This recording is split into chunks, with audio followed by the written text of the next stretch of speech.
y en esta ocasión tenemos como invitada a la doctora María Alejandra González Patiño. Ella nos presentará la plática Demencias, un panorama actual. Su currículum, aunque ella es muy joven, es muy extenso y bueno, les puedo comentar que es licenciada médico cirujano de la Facultad Mexicana de Medicina de la Ciudad de México, tiene diversos diplomados como Humanismo y Profesión, diplomado en Homeostasia, Servicio de Hematología, tiene una especialidad en Medicina Interna, otra en Neurología, ha sido o es jefa de la Jefatura de Residentes de Neurología, cuenta con la maestría en Ciencias Médicas, Odontológicas y de la Salud y está avalada por el Consejo Mexicano de Neurología AC y por el Consejo Mexicano de... Bueno, tiene 2 evaluaciones por parte del Consejo, ha realizado diversos diplomados y demás. Entonces le damos la bienvenida y le agradecemos su participación en el coloquio. Gracias, buen día. Al contrario, gracias por la invitación. Bueno, espero darles en realidad un panorama. Es algo muy extenso, es un tema complejo, pero espero poner algunos puntos muy claros y dejarles pues un poco resueltas sus dudas, porque ya vi que hay varias. Y bueno, mis objetivos de la plática es definirles qué es una demencia. También ahorita les voy a aclarar algo de la demencia senil. ¿Qué es la demencia actualmente? ¿Cuáles son los diferentes tipos de demencia que existen? ¿Cuál es el abordaje que damos? Y en realidad el tratamiento, no voy a meterme en algo médico, sino el tratamiento que podemos aplicar nosotros en casa y como familiares, qué es lo que podemos realizar con nuestros familiares que tienen demencia. Demencia, esta es una definición que yo fui compilando de varios libros, no está como tal en un libro. Es el síndrome clínico adquirido caracterizado por un deterioro de la memoria y otras funciones intelectuales. Está frecuentemente acompañado por otras manifestaciones del comportamiento y tiene una base orgánica. No tiene alteraciones de la conciencia y suele serlo bastante grave para interferir con las actividades de la vida diaria y la calidad de vida. La etiología es múltiple, el curso suele ser crónico y no necesariamente es irreversible ni progresivo. Esta es la clasificación que en realidad a mí más me gusta, es del Manual de Diagnóstico y Estadística de la clasificación número 4, es el DSM-4, y en esta la clasifican así: es el desarrollo de múltiples déficits cognitivos que debe de incluir una alteración de la memoria y al menos una de las siguientes alteraciones. Evidentemente hay como muchas palabras que no son usuales para ustedes, pero les puse una definición al lado que espero les quede clara. Debe de incluir, aparte de la alteración de la memoria, afasia, que es la incapacidad para comunicarse mediante habla, escritura o mímica; apraxia, que es la incapacidad para ejecutar movimientos coordinados que ya están aprendidos; agnosia, que es la incapacidad para reconocer o identificar, puede ser identificar objetos, identificar caras, identificar cosas que el paciente ya conocía; y anomia, que es la incapacidad para reconocer y o recordar nombres de las cosas. Entonces, esta es la clasificación como diagnóstica que a mí más me gusta y es como muy fácil de recordar. Pero como todo en esta vida, decidieron que era mejor cambiarla y ahora de hecho ya no les llamamos demencias, les llamamos trastornos neurocognitivos mayores. Hay trastornos neurocognitivos menores y mayores, esto depende del funcionamiento que tenga el paciente o el deterioro que tenga en su vida diaria. Aquí en el DSM-5, que es la nueva clasificación, ellos decidieron que debía de tener como una alteración en todas estas funciones que les pongo aquí, incluyendo la memoria. La verdad es que es muy parecida, pero incluyeron tanto a la función ejecutiva como a la visoperceptiva y a la visoejecutiva. Esto lo que hace es hacer como un panorama como más completo del paciente, en donde estaba más deficiente, y hacerlo como más, pues unirlo un poquito más. Entonces, acerca de las demencias, lo que se ha visto es que a razón de que nosotros avanzamos en edad, vamos a encontrar pacientes que la enfermedad se ve más prevalente. Y más o menos en porcentaje, en esta estadística que se describe aquí, esta es la población alemana. ellos han visto que conforme van avanzando en edad, los pacientes van encontrando mayor número de pacientes con demencia. Y antes nosotros cuando veíamos a un paciente que tenía alteraciones de la memoria, que ya no estaba tan funcional en su vida diaria y que ya estaba viejito, decíamos, pues ya tiene demencia senil, ¿no? Ni lo peles, pues ya está viejito, ¿no? O sea, no pasa nada, así se va a quedar y así se va a morir. Y de hecho, si a muchos les pregunto, ustedes me van a decir, mi abuelito se murió de viejito, ¿no? O sea, tenía demencia senil y se murió de viejito. Este término ya no existe, ya se echó a la basura, porque nos hemos dado cuenta que muchos de esos pacientes que catalogábamos como demencia senil sí tenían alguna enfermedad y a razón de esa enfermedad pues los llevó a la muerte. La clasificación y los tipos de demencia se dividen en dos, en degenerativas, que es cuando nuestro cerebro por alguna razón acumula algún tejido que no debe de estar ahí, y este tejido o ese material está involucrándose y está metiéndose en todos los procesos y no deja que funcione adecuadamente pues la sinapsis y todos los procesos neurológicos adecuadamente. Ejemplos de estos son el Alzheimer, la demencia por cuerpos de Lewy, la demencia frontotemporal, la demencia por enfermedad de Parkinson. Y las otras son las no degenerativas. Esta es donde nuestro cerebro está normal, funciona normal, pero hay algo que llega y entonces irrumpe la función de nuestro cerebro. Esto puede ser por infartos, es decir, todo el resto de nuestro tejido es normal, pero exactamente ahí donde dio el infarto pues no funciona bien y por eso nos dio la demencia. De ahí alguna inducida por sustancia o secundaria alguna otra enfermedad. Estas es importante que sepamos que pueden ser reversibles, que la progresión es más lenta o más detenida y que si la causa subyacente la encontramos podemos tomar cartas en el asunto y tal vez hacerla reversible o curarla. Y la otra es una mixta. Las mixtas pueden ser, por ejemplo, un paciente que ya tiene un infarto en el cerebro, pero aparte tiene enfermedad de Alzheimer o aparte tiene Parkinson, entonces se pueden traslapar estas dos causas.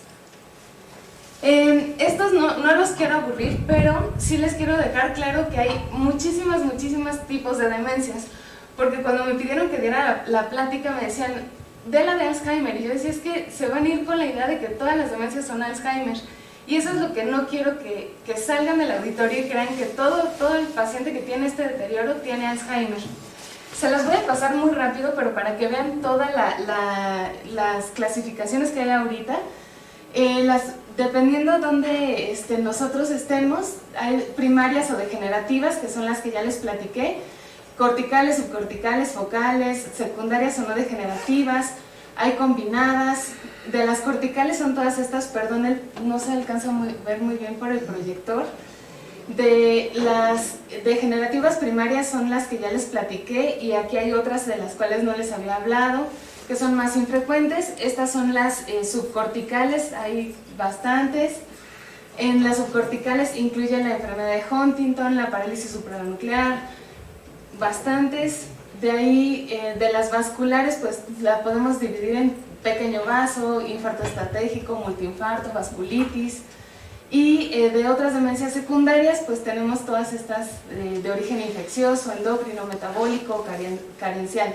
Entonces, para que vean que es un gran abanico de enfermedades las que podrían estar ocasionando una demencia en el paciente y que no por tener una alteración en la memoria, nosotros ya debemos de encasillarlo en tiene Alzheimer. Hay que ver qué está pasando en ese cerebro para catalogarlo bien y poder tratarlo adecuadamente. Como sabrán, no hay mucho de estadística en México. Estas son estadísticas estadounidenses. La prevalencia crece exponencial, como ya les había dicho, hasta más o menos los 90 años. Y la enfermedad que más es prevalente es el Alzheimer, de ahí siguen las vasculares, posteriormente mixtas y las otras se conforman en un 10%. Les voy a hablar primero del Alzheimer porque es como lo más conocido y de lo que más tienen dudas y después voy a ir desarrollando los demás temas. El Alzheimer fue descrito en 1907 por Alois Alzheimer, que en realidad cuando vemos el caso que él describió no era un Alzheimer por otras características que tenía el paciente, pero describió un paciente que tenía alteraciones de la memoria y alucinaciones visuales. Él tenía bueno, esta es una demencia muy común en Estados Unidos y es la más común hasta ahorita cuando las estudiamos. Se ven 5.7 millones de estadounidenses y se ve que va a ir subiendo conforme vaya aumentando, avanzando el tiempo por la inversión de la pirámide poblacional. Más o menos en el 2050 se van a triplicar los números de esta enfermedad. Se sabe que hay 55 nuevos casos por cada 1000 habitantes entre 65 y 74 años y actualmente es la cuarta causa más común de muerte en personas de edad avanzada. Ya se saben algunas de las causas que pueden predisponer a los pacientes a tener Alzheimer o algunos que nos pueden proteger. De los que pueden promover la enfermedad es la presencia del alelo APOE4 en los genes de los pacientes, es decir, puede ser hereditaria. Los pacientes con bajo nivel educativo, la historia familiar de Alzheimer lo podemos transmitir en un 60-80%. La enfermedad coronaria, un traumatismo craneoencefálico significativo, también se ha visto en aquellos pacientes que han tenido traumas importantes de cráneo, se ha asociado mucho a la enfermedad. Y algunos trastornos del sueño también se han visto que tienen relación con el Alzheimer.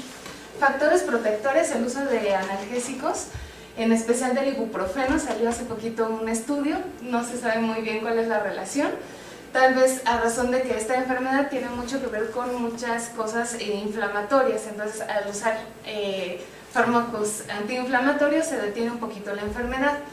El uso de antioxidantes, también agentes que disminuyen el colesterol, la terapia de reemplazo hormonal en mujeres, alto nivel educativo y la actividad física diaria. Sí es importante que recalquemos que sea una actividad física diaria, porque eso sí está bien estudiado, que no es una actividad física que vaya y venga, sino que el paciente sea pues alguien que suela tener actividad, no es así como algo bajito, sino una actividad alta.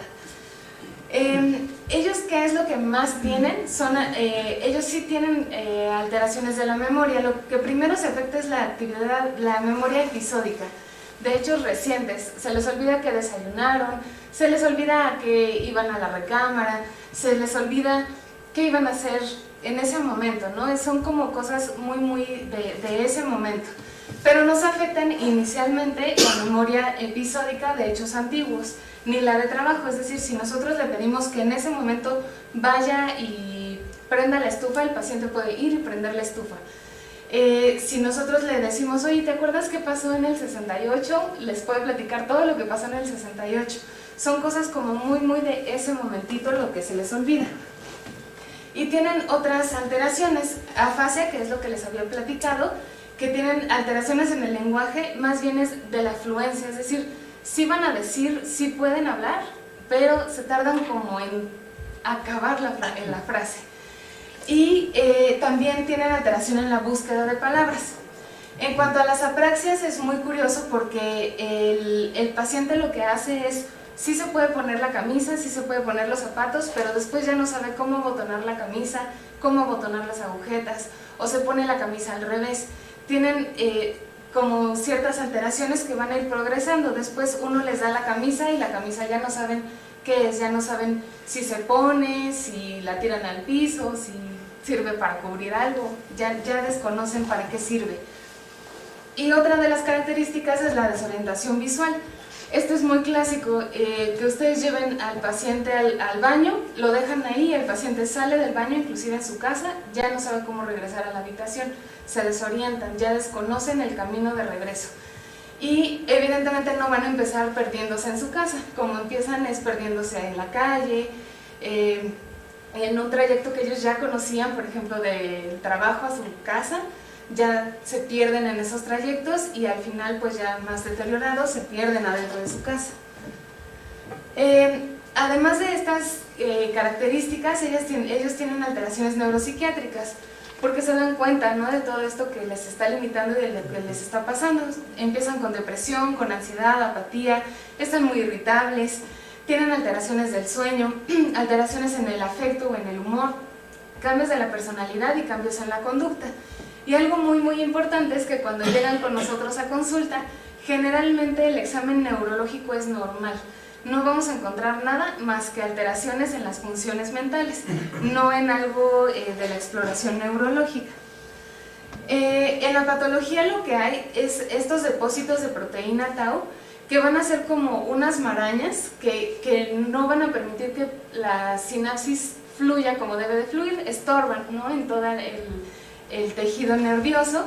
Y también hay depósito de productos amiloides que también están ahí estorbando y no dejando que la sinapsis sea como debe de ser.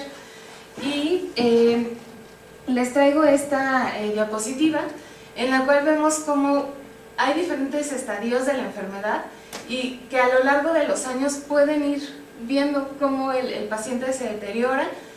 Inclusive pasa mucho tiempo para que nosotros encontremos el diagnóstico.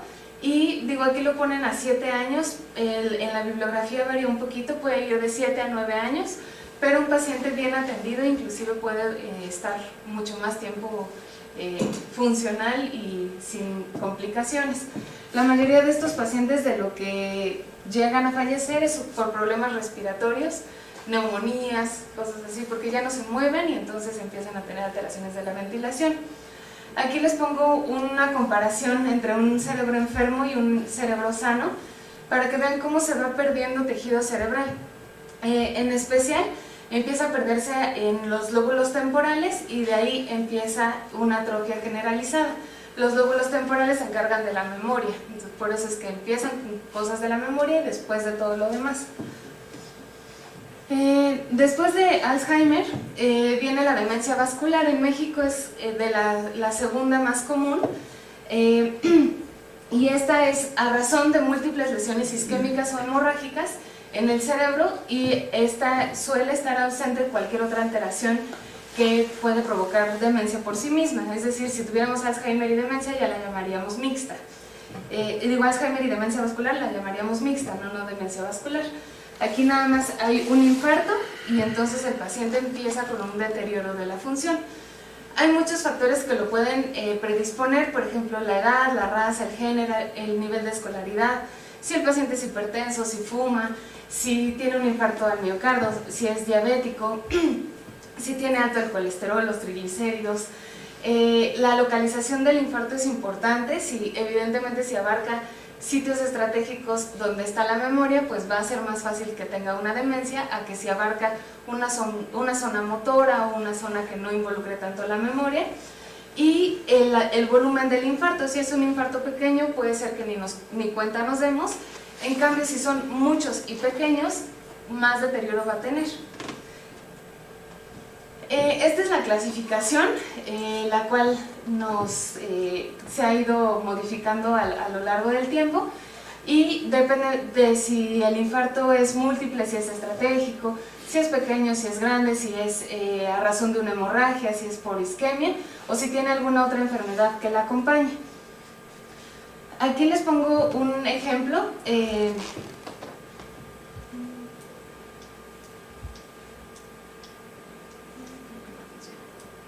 Bueno, cuando nosotros tenemos un sangrado en el cerebro, también nuestra sinapsis y nuestras conexiones se van a estar perdiendo. La última diapositiva es como la más clara, ¿no? O sea, si tenemos una hemorragia y nosotros quisiéramos que la información pase de algún lado a otro, está la hemorragia y entonces se empieza a deteriorar la información porque no está funcionando adecuadamente el cerebro. Cuando nosotros tenemos muchos de estos pequeños infartos, el cerebro se empieza a atrofiar. Si alcanzan a ver la última diapositiva, la imagen de su mano derecha, y comparan un lado con el otro, hacia acá, si alcanzan a ver aquí, los espacios son como muy pequeñitos, y en cambio aquí los espacios se ven mucho más grandes.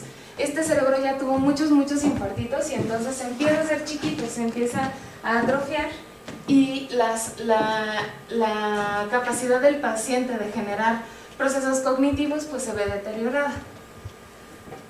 De ahí nos vamos a la demencia de cuerpos de Lewy. Esta enfermedad pues es una enfermedad que tiene también varias de esas características que ya les platiqué, pero lo que generalmente afecta en estos pacientes es la atención y tienen alteraciones de la función ejecutiva y visoespacial. La característica central es que tienen las alucinaciones visuales, son bien formadas y detalladas. De hecho, son alucinaciones que inclusive pueden tolerar. Ellos se las pueden platicar, no los angustian a los pacientes cuando las alcanzan como a coincidir, así decir, pues es parte de mi enfermedad, es una alucinación que siempre veo, siempre está ahí, y no los angustia, pero sí llega el momento en el que si ellos no la alcanzan a interiorizar, sí les genera mucha angustia. Tienen también alteraciones del sueño, son pacientes que pueden estar normales en el día y en la noche empiezan a pelear, pueden tener conductas muy extrañas, inclusive golpear a la pareja, tener sueños como muy vívidos de que los persiguen animales, que los van a cazar, ¿no? Entonces son como otras alteraciones muy específicas que tiene esta demencia. Les digo, lo que más tienen son alteraciones del lóbulo frontal, ellos, más que del temporal, y son pacientes que, aparte de las alucinaciones, también tienen alteraciones de la memoria. Ellos pueden tener como pues, alteraciones de la inhibición de estímulos, que no sé, que un día se salgan de la regadera sin vestirse, o que un día se salgan de la casa sin ropa, o que digan como muchas palabras sin sentido, inclusive groserías pueden decir, y ir progresando así la enfermedad. Hay bibliografía que junta la demencia de cuerpos de Lewy con la demencia secundaria enfermedad de Parkinson, porque son muy parecidas y son secundarias a los mismos cuerpos de Lewy que se van acumulando. En la enfermedad de Parkinson, en el 30-40% de los pacientes que tienen enfermedad de Parkinson pueden sufrir demencia, pero es importante que sepamos que la demencia pasa después. O sea, nuestro paciente tiene Parkinson, evoluciona el Parkinson y hasta el final va a tener demencia. No empieza al revés. Si empezara al revés nos debe de llamar la atención y hay que buscar otra cosa. Siempre son pacientes que les digo ya tienen mucho tiempo con Parkinson y después empiezan con el deterioro cognitivo. Inclusive se les puede quitar el temblor, o sea, ya está tan avanzado el Parkinson que se les puede quitar el temblor, y también hay alucinaciones en esta demencia. Y aquí les pongo cómo funciona o cómo más o menos es la evolución de un paciente que tiene demencia vascular y un paciente que tiene demencia por enfermedad de Parkinson a lo largo de la evolución en años. Un paciente que tiene infartos va a estar bien, se infarta y se deteriora y se queda ahí estancado. Se vuelve a infartar, baja otro escalón, se vuelve a infartar y vuelve a tener ese deterioro, como que es muy marcado y es en relación a los infartos. Y en cambio un paciente con enfermedad de Parkinson está más o menos bien y empieza a decaer, es como muy clarito. Y acá les pongo una comparación entre la enfermedad de Alzheimer, la demencia vascular y la demencia por enfermedad de Parkinson. Si se fijan, más o menos todas las ponemos más allá de los 65 años. Si nosotros tenemos un paciente menor a 65 años, ahorita les platicaré qué nos debe de llamar la atención, pero para que recuerden esa edad. El Alzheimer es un poquito más frecuente en mujeres que en varones, y la forma de presentación es insidiosa del Alzheimer, es decir, pueden estar muy bien un día y como si nada, al día siguiente desconocer a sus familiares, al día siguiente estar mal en la noche, al día siguiente mal en la mañana, pero muy bien en la tarde y en la noche.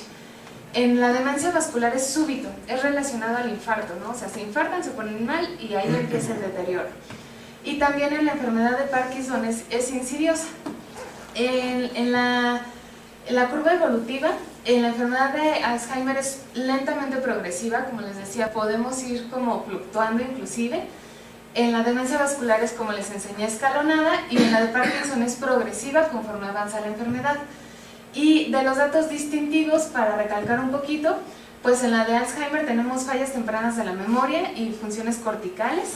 En la demencia vascular va a estar muy relacionado a donde está nuestro infarto, y en la de Parkinson pues afecta, en esta les puse el 10 al 20, pero les digo puede variar hasta el 30 al 40. Otra de las demencias es la demencia frontotemporal. Para que no olviden esta demencia, les puse este dibujo que está un poco locochón, porque de hecho así están los pacientes de esta demencia. Aquí lo que tienen es un deterioro tanto frontal como del tipo temporal. Les llamamos no Alzheimer porque se parecen mucho, pero tienen también otros datos distintivos. Tienen cambios en la personalidad, desinhibición y alteraciones del habla. Es el típico señor que siempre fue muy propio, siempre se vistió, siempre se bañó, siempre usó corbata, y de repente lo vemos que sale como jovencito, diciendo groserías, que no tiene inhibiciones, y como que llama mucho la atención. O sea, son pacientes que no pasan desapercibidos. Le llamamos que es un grupo de demencias porque puede abarcar diferentes áreas, y ahorita se las voy a explicar. Y es familiar hasta en el 40%. Da igual en hombres y en mujeres. Y también es un desorden similar en el Alzheimer que se puede heredar hasta en un 50%. Es del 10 al 15% de las demencias neurodegenerativas y es poco común después de los 75 años. Lo que sí es que ocurre antes que el Alzheimer. Si se fijaron, era como de 50 a 60. Y las características es que tienen dos tipos de presentación, que tengan cambios en la personalidad o cambios en el lenguaje. Esas son las dos variantes. La variante conductual abarca el 56% de esta y tienen alteraciones en la personalidad, funciones ejecutivas y raciocinio. Lo que hacen es que como que están menos atentos en la casa, tienen conductas sin propósito, como que se vuelven muy maniáticos en cosas que en realidad antes no le daban importancia, tienen alteraciones en la planeación, en el juicio, en la flexibilidad mental, tienen el afecto como plano. O sea, ustedes les pueden decir, ay, vamos a hacer esto mañana, y algo que les emocionaba antes, y ellos, ok, está bien, pero de repente ellos pueden emocionarse muchísimo por, no sé, por hacer la comida, ¿no? Entonces ustedes dirían, ¿qué le está pasando, no? O sea, no quiso ir de viaje, pero se emociona porque vamos a hacer un café. O sea, como que cosas que no tienen relación. Y también no tienen empatía por otros. Les pueden ustedes decir, oye, no hagas esto, ¿no? O sea, no te salgas hacia la calle porque, mira, no está bien, ¿no? Hay que usar ropa porque no puedes salir encuerada a la calle. Ah, no importa, pues ¿qué? Si tengo calor, pues me voy a encuerar, ¿no? O sea, como que ellos no van a ir más allá. Están desinhibidos, hiperactivos o apáticos y no tienen motivación o iniciativa. Y la otra variante es la variante semántica. Lo que tienen es una afasia progresiva. Afasia, acuérdense, es la imposibilidad de hablar. Y tienen demencia semántica, entonces pierden el significado de las palabras. Digo, ahorita lo vemos como muy divertido, pero los familiares y los pacientes se angustian porque sí se dan cuenta de que se les van las palabras y ellos quieren decir, voy a llamar a mi casa, y dicen, voy a llamar al piloto, entonces, y no tiene sentido lo que están diciendo, y en serio quieren decir algo que les importa y algo que tiene sentido para ellos, pero no encuentran las palabras. Pueden cambiar desde una sílaba de la palabra, o pueden cambiar toda la palabra, o pueden cambiar solo letras. Entonces al principio pues medio les entendemos, ¿no? Porque cambian una sílaba por otra, pero al final ya son oraciones sin sentido que no les vamos a entender. Tienden aquí a llegar al mutismo, es decir, ya mejor no hablan, ya se quedan mudos y ni siquiera se comunican con señas, ya es realmente imposible comunicarse. Tienen pérdida de memoria a largo plazo y también desconocen la cara de sus familiares y los objetos. Entonces realmente es un paciente que va a quedar con muy mala calidad de vida y que no pueda comunicarse ni agarrar cosas ni reconocer a su familiar. Y bueno, estas alteraciones conductuales se presentan de manera tardía. Lo primero que hacen es todo lo que del habla, luego perder la memoria y hasta el final se ponen desinhibidos, como la otra demencia. Pero, si ya los asusté con esta última, les tengo las demencias reversibles. Hay ciertos puntos que nosotros tenemos que siempre estar atentos para encontrar a un paciente que nosotros podamos decir no tiene cura, o igual es algo que nosotros no estamos viendo y lo podemos regresar a la normalidad. ¿Cuáles son las banderas rojas para pensar que alguien no tiene Alzheimer o no tiene algo que nos deba de asustar en realidad? Que sea un rápido deterioro de la función, es decir, que un día estaba muy bien y de repente lo vemos que ya no habla, que ya no está interactuando con nosotros, La edad de inicio temprana, es decir, pacientes menores de 65 años o jóvenes, nosotros tenemos que pensar que hay algo más que los está alterando la memoria, que les está alterando la atención, que tengan fluctuaciones prominentes. Esto que les decía, ¿no? Que amanecen muy bien, pero en la noche se agitan muchísimo, puede hablarnos de un delirium o de un paciente que está hospitalizado y haga esto. Habla de otra cosa, ¿no? No tenemos que a fuerza encasillarlo en una demencia. Que tengan exposiciones de alto riesgo. ¿Qué puede ser esto? Que hayan usado drogas, que estén utilizando algún medicamento, que estén utilizando algo para dormir y que ya no lo estén tomando y que lo hayan suspendido abruptamente. El uso de alcohol. El alcohol interviene con la absorción de vitamina B12, entonces la vitamina B12 la necesitamos para muchos procesos cognitivos y cuando no se absorbe, nosotros tenemos deficiencia, entonces lo podemos suplementar y es una demencia reversible. También aquellos pacientes que tienen enfermedades de transmisión sexual, el VIH da demencia temprana, entonces son pacientes muy jóvenes que pueden tener demencia, pero si nosotros curamos o tenemos en remisión al paciente con VIH, la demencia se detiene. Y aquellos pacientes que nosotros creamos que tienen una demencia pero encontramos algo en la exploración neurológica, también es un foquito rojo. Y que tengamos incongruencia en los exámenes cognitivos. Ahorita les voy a enseñar uno de los exámenes que suelo hacer yo en la consulta. Hay muchísimos, la verdad es que hay un panel muy grande y cada enfermedad tiene el suyo y cada enfermedad suele tener sus errores ya muy bien reconocidos, pero ahorita se los voy a enseñar. ¿Qué hacemos con los pacientes? Siempre los entrevistamos y les preguntamos qué tiene él, qué siente él, en qué está fallando y qué es lo que cree que no está funcionando de su cabeza. Puede decirnos que es la atención, puede decirnos que es la memoria, puede decir que no sabe, ¿no? Que algo siente que no funciona, pero es eso. Y siempre hacemos algunas pruebas psicométricas que se las voy a enseñar. Y algo muy importante es siempre entrevistar a la persona que está más cercana al paciente. Puede ser su esposa, puede ser el hijo, puede ser un cuidador, el nieto, alguien que viva con él.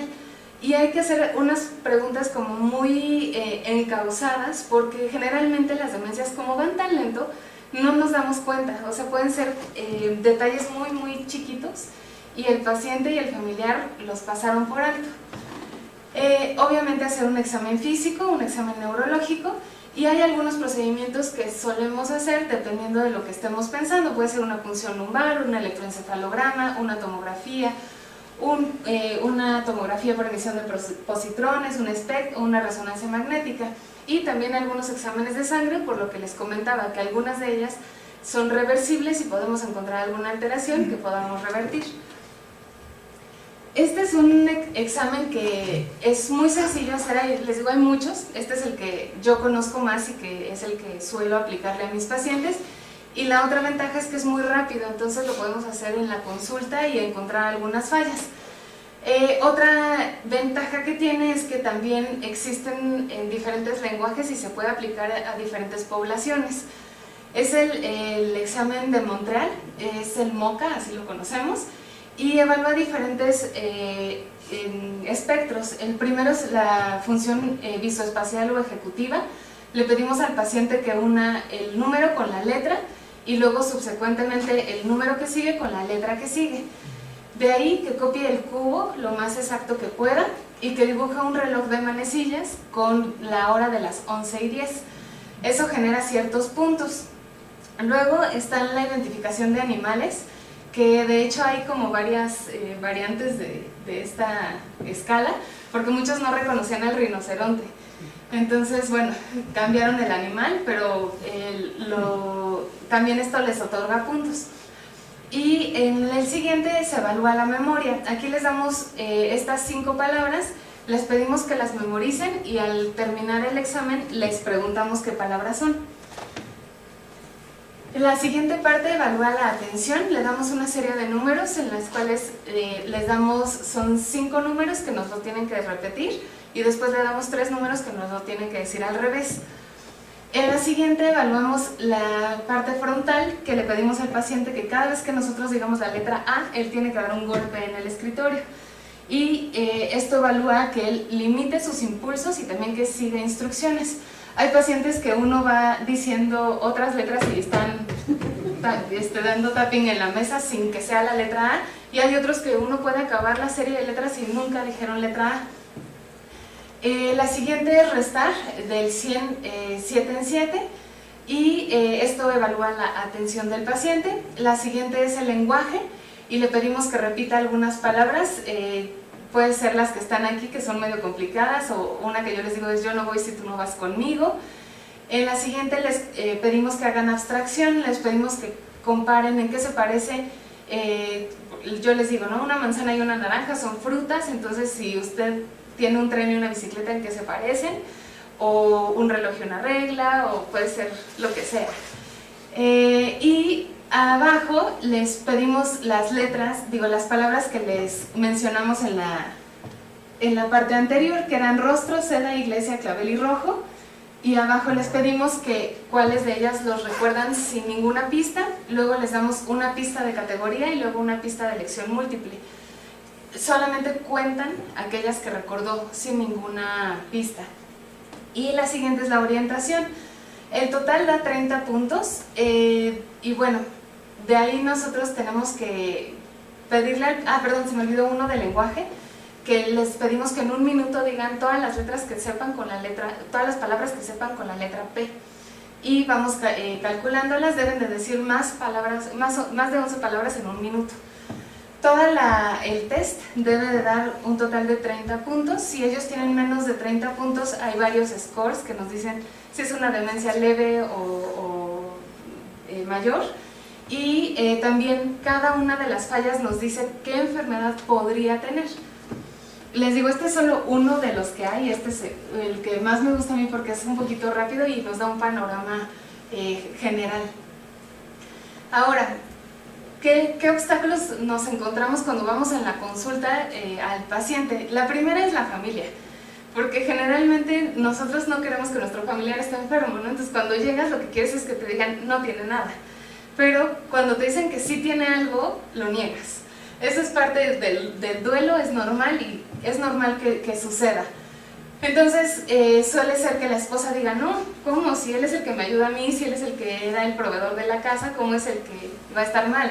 O que él diga, no, pero es que ella siempre es la que se acuerda de todo, ¿no? Ella tiene mejor memoria que yo, ¿cómo va a estar enferma? También falta de información del envejecimiento y la pobre cultura del anciano, porque pues es normal que no queramos envejecer. Del paciente, pues miedo que lo limiten, que le quiten su independencia, o que también le digamos que está enfermo y él no quiere estar enfermo. Y otras cosas es que el médico no sepa qué es el envejecimiento, no sepa todos los tipos de demencia que existen, que tenga conceptos que no estén actualizados y que también estigmatice al paciente, ¿no? Que diga, pues ya, o sea, está viejito, ni para qué le echa ganas, ya lléveselo a su casa, ¿no? O lléveselo a un asilo. Entonces todas estas cosas nos limitan y hacen que no lleguemos a un tratamiento y a un diagnóstico oportuno. Ahora, aparte de los medicamentos que les digo que no los iba a aburrir con eso, el tratamiento no farmacológico, que de hecho se puede iniciar desde antes de que nos digan que tenemos una demencia, hay que iniciarlo, es el ejercicio físico. Se ha visto que por lo menos 30 minutos al día hacen que la memoria y que los neurotransmisores que se liberan durante el ejercicio nos ayuden a tener menos déficit cognitivo. Entonces solamente necesitamos hacer 30 minutos de ejercicio aeróbico para tener mucha mejor memoria y retener más cosas. También hay varios ejercicios mentales que se pueden realizar, no sé si conozcan el sudoku, todos los ejercicios de sopa de letras, los crucigramas, todos estos se pueden realizar y todo eso nos hace que ejecutemos algunas cosas que no hacemos en nuestros trabajos del día a día. También la lectura en voz alta, el dibujo a la pintura explora otras áreas del cerebro que tampoco hacemos del diario, armar rompecabezas y los juegos de mesa. Entonces, digo, todo esto puede hacerlo uno del fin de semana, del diario en casa, y funciona. De las actividades de la vida diaria, en un paciente que ya tiene demencia, es importante vigilarlo siempre en el baño. Yo siempre les digo que el lugar más peligroso de una casa es el baño, porque en cuanto un paciente se cae en el baño, ahí empieza todo el problema. Entonces siempre vigilar al paciente cuando entra al baño, que tenga todos los requerimientos de seguridad, que él se sienta libre pero seguro adentro de su baño, que no tenga una tina, que no tenga que levantar el pie para subir a la tina, que no tenga como algo que le estorbe en su camino, y si requiere una silla, tenga la silla para bañarse. Y siempre les digo supervisarlo, ¿no? Igual que sí tenga su intimidad, pero estás bien, necesitas algo, y estarnos comunicando. Ahorita les voy a dar algunos tips del vestido, pero siempre es interesante dejarlos escoger y que ellos se pongan lo que quieran ponerse, porque eso también les ayuda a seguir buscando procesos mentales.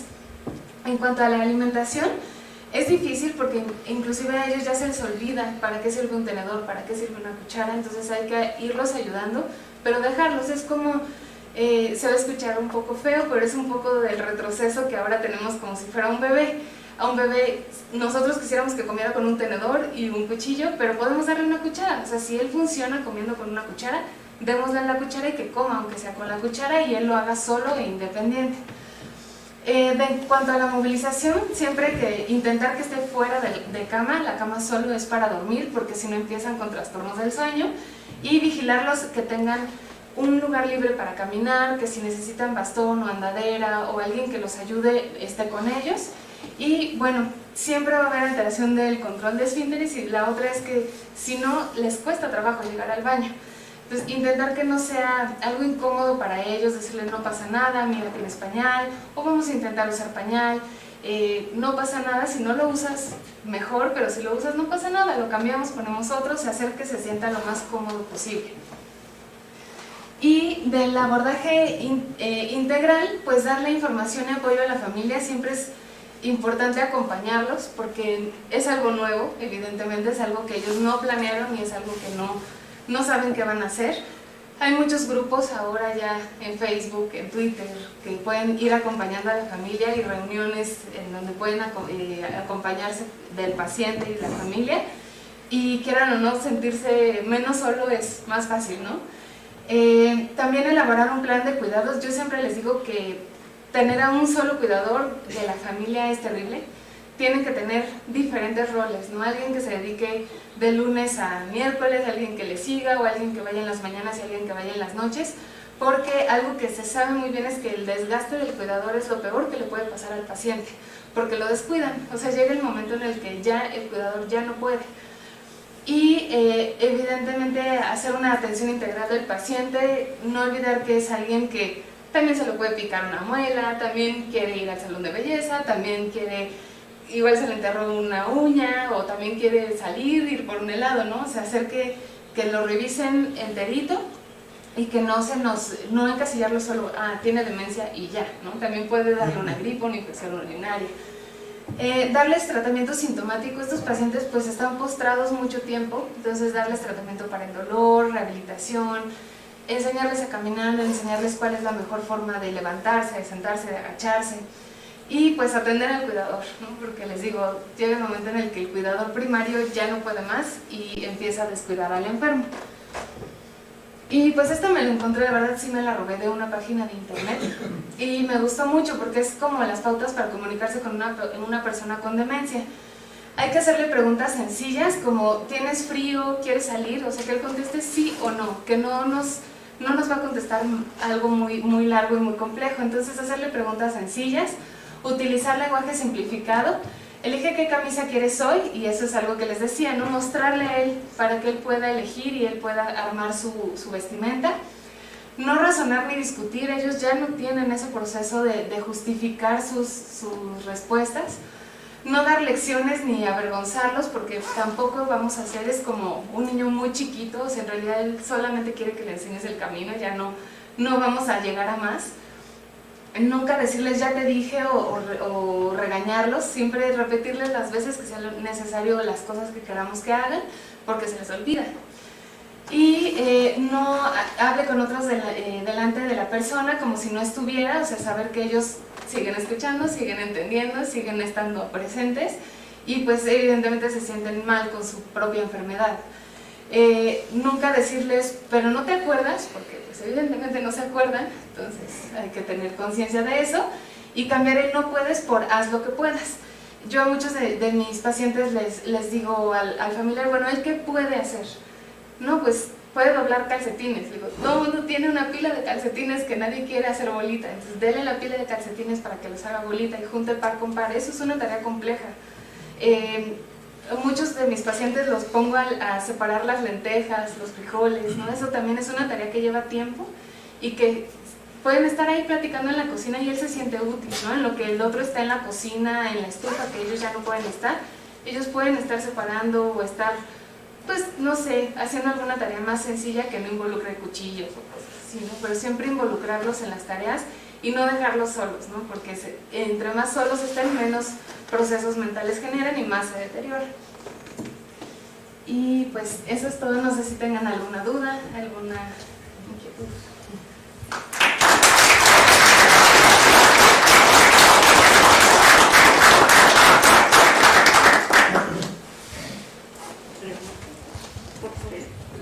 Doctora, felicitaciones. Yo nada más quisiera preguntarle, hablando de las estadísticas sobre nuestro país, ¿podrías dar más o menos cómo está la realidad de este tipo de enfermedades en nuestro país brevemente? Y con la llegada del nuevo gobierno, ¿realmente hay interés en atacar todo este tipo de problemas? Gracias, felicitaciones, doctora. Pues miren, en realidad no hay mucho publicado, porque México no es un país que se enfoque mucho en la estadística. Lo que sí sabemos es que la que más predomina sí es el Alzheimer y de ahí sigue la demencia vascular. Se van muy al parejo por el predominio que nosotros tenemos de obesidad y enfermedades cardiovasculares. Se van muy a la par la enfermedad vascular junto con el Alzheimer. Y en cuanto a lo del nuevo gobierno, la verdad es que inclusive están intentando no verlo, yo creo, porque no sé si se enteró que cerraron el Instituto de Enfermedades Geriátricas, ¿no? Entonces no se está tratando, están pues yo creo que intentando olvidarlo, pero todos vamos para allá. Entonces yo creo que sí es mala idea, porque todos vamos para allá. Gracias. El asunto de las alucinaciones, muchas veces hay como medicamentos Sí. que te lo ocasionan. O sea, ¿cómo separar el que tu paciente presenta las alucinaciones per se de la enfermedad o por algún medicamento? Generalmente, las alucinaciones que causan los medicamentos cuando los damos por alguna enfermedad suelen ser ilusiones, es decir, que se vea borroso, o sea, es una imagen que ahí está, pero es una imagen que no es completamente esa. Es una imagen como que se ve distorsionada o una imagen mal formada, vamos a decirlo así. En cambio, estas alucinaciones sí son complejas, o sea, sí pueden ver una silla, una persona, un algo muy formado, muy bien formado. No es como una distorsión de una imagen que ahí está. Y también hay que ver, ¿no? Igual estos pacientes generalmente no toman nada y de repente empiezan con alucinaciones. Y se sabe muy bien cuáles son los medicamentos que ya ocasionan alucinaciones complejas, ¿no? Entonces, si viéramos que es un paciente que empezó con alucinaciones complejas, se retira el medicamento y se ve qué pasa. Sí, ves, como quitar la causa y ver si sigue o no. Y bueno, en la Secretaría de Educación, Ciencia y Tecnología de la Ciudad de México tiene proyectado, no sé si ya lo está un programa, precisamente una red que está encaminada a envejecimiento. No sé si ya la está aterrizando, pero es una de las 4 redes que la nueva secretaría está intentando planear. Ojalá sí, porque con esto de pero inversión de la no sabemos pirámide, exactamente cuál es eso, pero sí era una de las redes que iba a formar. sí, es necesaria, bien necesaria. ¿Alguien más tiene alguna pregunta? Acá En el caso de los ejercicios intelectuales, ¿qué tan recomendable es, por ejemplo, cosas como ajedrez? excelente. O sea, que es más complejo que un... Sí, el punto es que hagan cosas que ellos pueden hacer, porque si los ponemos a hacer algo que no pueden, lo que va a ocasionar nada más es frustración. Pero si el paciente puede jugar ajedrez, adelante. Inclusive el ajedrez es muy complejo porque tiene muchas reglas y tiene muchos pasos a seguir. Entonces, si él lo puede seguir haciendo y lo quiere hacer, mejor aún, porque entre más se deterioran tenemos que usar juegos o cosas más sencillas. Entonces, entre más complejo, mejor. O sea, darle una entrenada, por ejemplo, si tiene 70 años, ¿no? Y empiezas a ver que tiene algún problema de este estilo. Enseñarle este tipo de procesos también es buena idea. Sí. O sea, no independientemente de que ya lo conocía desde antes. Si él puede hacerlo, hay que empujarlo a hacer. O sea, no limitarlo, no creer que porque está viejito no lo va a lograr. O sea, es tan complejo como sea posible. Exacto, sí. Inclusive, digo, yo no sé jugar ajedrez, pero si a mí me intentaran enseñar, yo no sé si exista como una serie de pasos o algo a seguir. Entonces, darle esa serie de pasos a seguir para que él, si tiene duda, pues voltee y los vea, ¿no? O sea, como cualquier otra persona que le estamos enseñando. Dígame. Sí.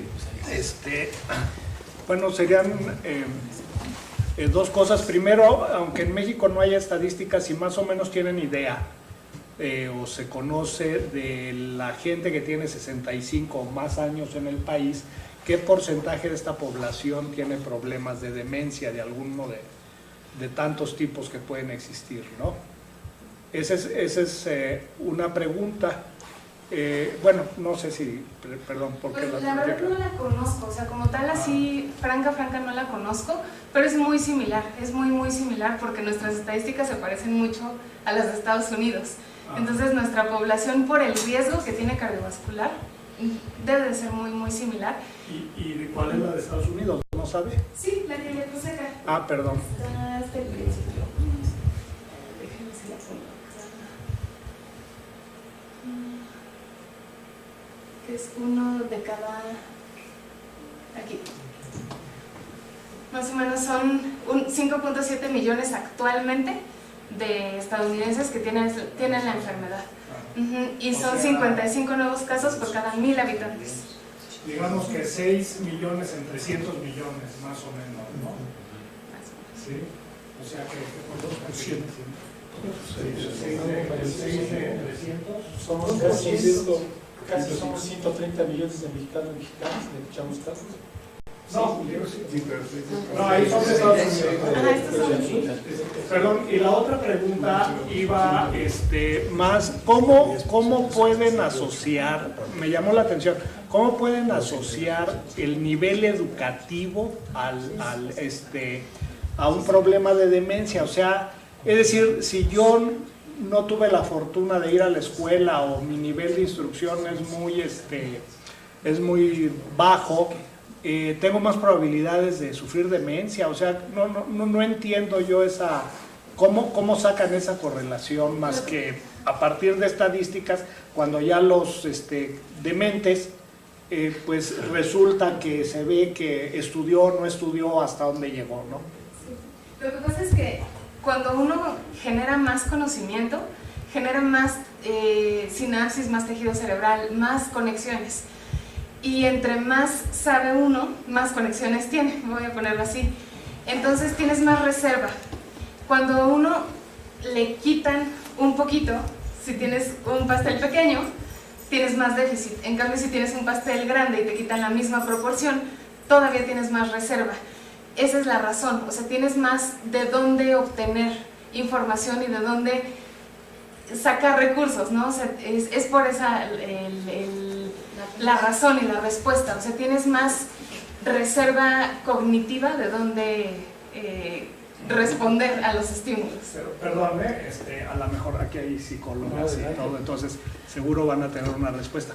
Pero, por ejemplo, eso pensando en una instrucción o en una educación formal, porque, bueno, yo pienso, por ejemplo, no sé, en las culturas indígenas que todavía están muy aisladas en el África o aquí mismo en Chiapas, México o en Indonesia o qué sé yo, ¿no?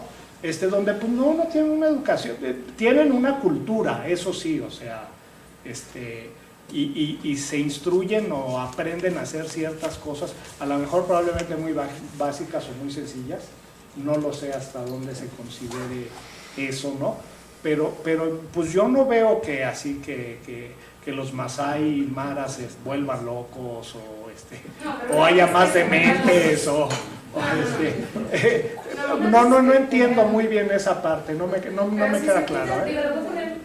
La verdad es que no sé si exista ni siquiera algún estudio con población de ese tipo, pero le voy a poner un ejemplo como muy básico. Siempre el anciano como más sabio es el que orientaba a la población, y era el que más leía, el que más sabía, el que más investigaba, el que más estaba como inquieto en conocer, ¿no? Entonces, igual no es el que iba a la escuela, pero es el que más sabía, el que más podía instruir a su pueblo. No sé, yo lo veo de esa forma. Esto sí está bien descrito, o sea, sí no es algo que yo me saqué, pero sí se sabe que entre más nosotros le demos de reserva al cerebro, por eso es que es bueno hacer ejercicios, es bueno estar practicando, porque lo que no se usa se atrofia, ¿no? Entonces, esa es la razón, o sea, entre más reserva tiene uno cognitiva, menos probabilidad tienes de demenciarte o menos probabilidad de darte cuenta a largo plazo.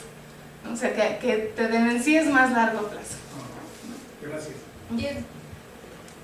No sé si es respuesta o si quiere. No, nada más era como, además de esta reserva, también se ha encontrado que la gente que tiene más información o mayor nivel de estudios tiene menos mitos asociados al envejecimiento, ¿no? Entonces pensar que perder la memoria, que tener alucinaciones es parte de envejecer, ¿no? Pues puede ser un problema, ¿no? Si sabes que no está bien que se te olvide que desayunaste, a qué hora te tomaste las pastillas, que ya no reconozcas a la gente, es un problema, entonces es más fácil que acudas y que el deterioro sea menor a la población. Sí, yo tengo una duda, sobre todo con este tipo de... O sea, a mí me parece que este asunto de decir es que mientras más educación formal haya tenido, más chance tiene de hacer una serie de cosas. Evidentemente lo que estás buscando es que se generen redes neuronales intensas de adquisición de conocimiento rápido, ¿no? Que si tienes la costumbre de hacer eso, pues es más fácil que si pierdes un cacho, pues puedas reponer. Pero, por ejemplo, un pastor que sabe muy bien cómo funciona el campo, por ejemplo, tiene el equivalente a ese tipo de redes neuronales, puede él generar una serie de conocimientos que no son los formales, que le podrían ayudar a tener una red neuronal suficientemente amplia como para seguir adquiriendo conocimiento. O sea, por ejemplo, la señora que en vez de venir a la universidad se puso a ver telenovelas que ahora son complicadísimas, ¿no? O sea, yo de repente, ¿cómo se llama? Hay algunas series que dices, ya no entendí nada, me perdí 2 capítulos, ya no entendí nada, ¿no? O sea, y son cuestiones que tienes que manejar memoria, tienes que manejar abstracciones. Ese tipo de equivalencias también se valen. Sí, claro. No solamente es venir a la universidad, es tener una construcción de conocimiento continuo. Sí, por eso yo le digo que no es que tengas maestría y doctorado, no, o sea, sino simplemente alguien leer, o sea, alguien que lea, los pacientes que leen diario el periódico tienen más reserva que aquellos que no lo leen, ¿no? Porque tienen más de qué hablarle, ¿no? O sea, si yo me siento con un abuelito que no leyó el periódico y uno que sí, le puedo asegurar que el que me va a platicar es el que leyó el periódico, porque el otro se va a quedar sentado y no va a saber ni qué decirme, porque los dos están aislados, los dos tal vez ya no van al trabajo, ya no hacen muchas cosas, pero uno está de cierta manera conectado y sigue procesando y sigue haciendo. Esta costumbre de adquirir conocimiento rápido. Exacto, ¿no? O sea, no necesitas generar un gran conocimiento, o sea, no. Inclusive alguien con maestría y doctorado que acabó y se va a la playa y se dedique a intoxicarse, va a tener un deterioro cognitivo. O sea, se puede ir para allá y se puede ir al revés. Sí, o sea, puede ir para un lado y para el otro. Sí, ya sin afán de polemizar ni mucho menos, pero es decir, lo que vemos es que, por ejemplo, hay una perspectiva de que crezca el Alzheimer, la población con Alzheimer en Estados Unidos y en los países desarrollados donde el nivel instruccional, educativo es más alto.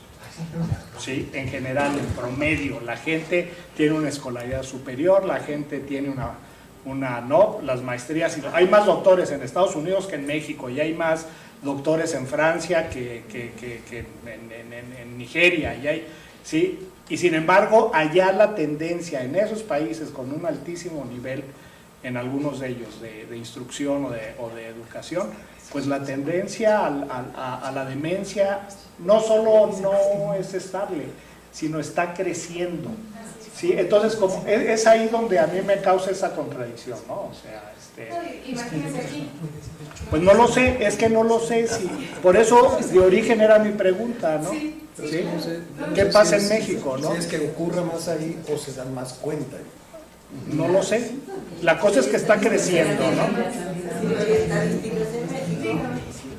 Bueno, es que yo también la felicito, doctora, muchas gracias por la presentación, pero un poquito para echarle un poquito más leña al fuego, es que no, creo que no solamente es la cantidad de células que se interconectan, sino el proceso. Este proceso de intercambio de información puede ser más o menos ágil. Y en ese sentido, una persona que vive en el campo, pues puede imaginar, está imaginando y está utilizando el cerebro, no necesariamente generando nuevo conocimiento. De ahí que los ancianos de aquellos tribus, pues pueden ser gente que no tiene estas enfermedades, porque siempre está pensando, no necesariamente leyendo o desarrollando ecuaciones diferenciales, ¿no? O sea, hay otras formas, ¿no?, de adquirir conocimiento. Y lo que yo no vi, doctora, y le pregunto, es una relación con respecto al tipo de alimentación. ¿No degrada al cerebro comer embutidos, Sí. este tipo de cosas? En ¿O especial- lo perdí? Ahí está. Sí, bueno, la cosa es como muy general, pero entre más cosas antioxidantes comamos, es mejor. Ajá. O sea, cosas que estén como más procesadas y que nos lleven como a procesos más oxidativos son peores, porque nos lleva a muerte celular más temprana. Y se relaciona con los triglicéridos, el colesterol. Triglicéridos, el colesterol, todo eso.